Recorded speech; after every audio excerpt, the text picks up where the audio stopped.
He's won 2 Masters. He's won 2 out of the last 3. Graeme Agars joins us. Are we looking at greatness here, Graeme? Welcome back. Well, on the current evidence, Marty, yes. But you've got to remember, we've had, a period of total domination by Tiger, and then we had some start-up superstars. Jordan Spieth, you remember, won 3 majors in a real hurry, and we thought, okay, here's the next one, and it didn't turn out. Justin Thomas won 2 majors pretty quickly, and that didn't turn out. So we've now got a guy who's won 2 majors and a bunch of PGA Tour events. If you look at his recent track record, he's won 3 of his last 4 starts, which is pretty impressive. And the one he didn't win, he missed out on being in a playoff by a shot. So, yes, but the proof's in the pudding. Tiger set the bar. You got to keep winning. Tiger kept winning for 15 years. And Scheffler told a story earlier this year. He was at a tournament that he won. I think it was the Arnold Palmer tournament or the TPC. And he's got 1 major. Tiger's got 15. And somebody said, congratulations, Scottie, you're a heck of a player. You've only got 14 years and 15 years to go to prove you're better than Tiger. So that put it in perspective. He was the obvious winner this weekend. You said it right at the start. He seemed to do it quite easy today, final day. Yeah, I think we proved 2 things. One is he's clearly the best player in the world because think about this. This is the first time all of golf came back together.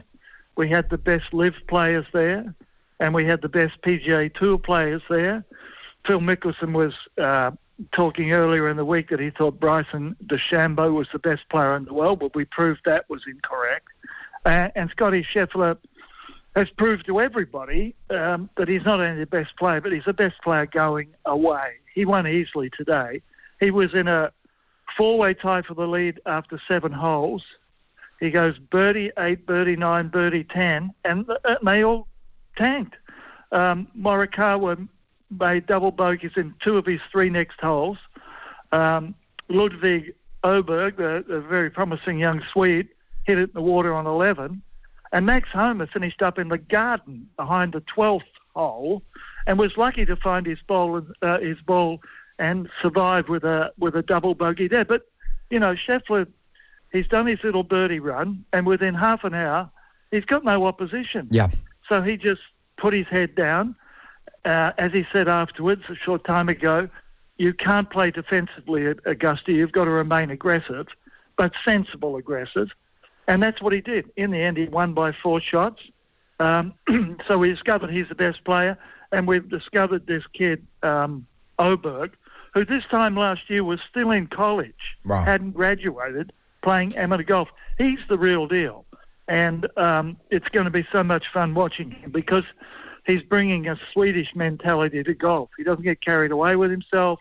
He doesn't get carried away on the course. He's a bit like Borg. There you go. He just goes about his business.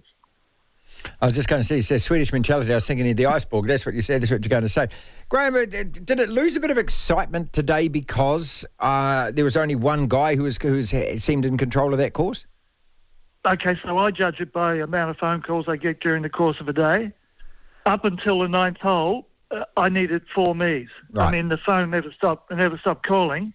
After birdie, birdie, birdie, crash, crash, crash, nothing. So people had just gone, okay, he's going to win. So I will be real interested tomorrow to see the TV ratings because, as you know, the PGA Tour has been in the doldrums and LIV Golf is invisible as far as TV is concerned. So all of golf is panicking at this stage that they've burst the bubble. And if the Masters ratings aren't strong, there's going to be panic going through the entire golf industry. So a runaway win probably didn't help. The Tiger factor as well, because he brings his own, doesn't he? But he finishes 60th. He finishes last in all of those that made the cut. Is this all the proof that you need that playing 4 rounds at a major tournament is perhaps too much for him and his body now? Well, his plan at the start of the year was to play 1 tournament a month through to the silly season after September, and that included the 4 majors. Well, this is the first 4-round tournament of any significance that he's been able to plan in the last 18 months.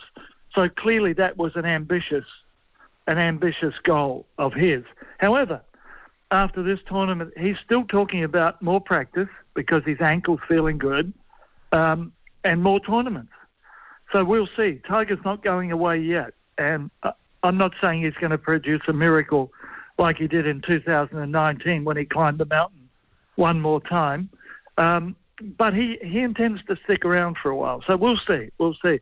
I looked at him today. I went out and watched him play the first hole because, you don't know how many more times he's going to do that.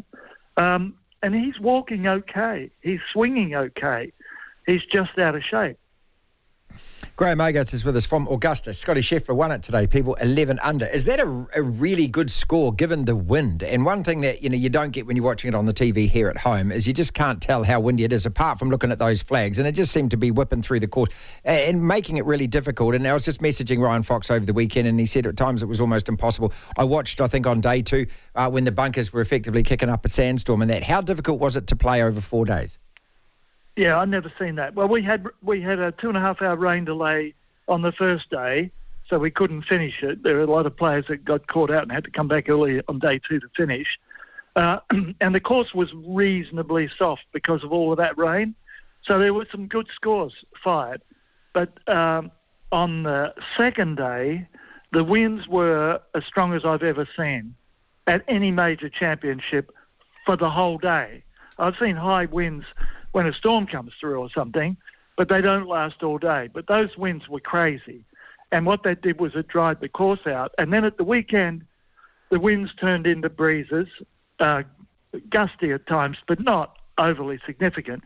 But what it did was it allowed Augusta National to set the course up the way they want it, and that is firm and treacherously fast greens.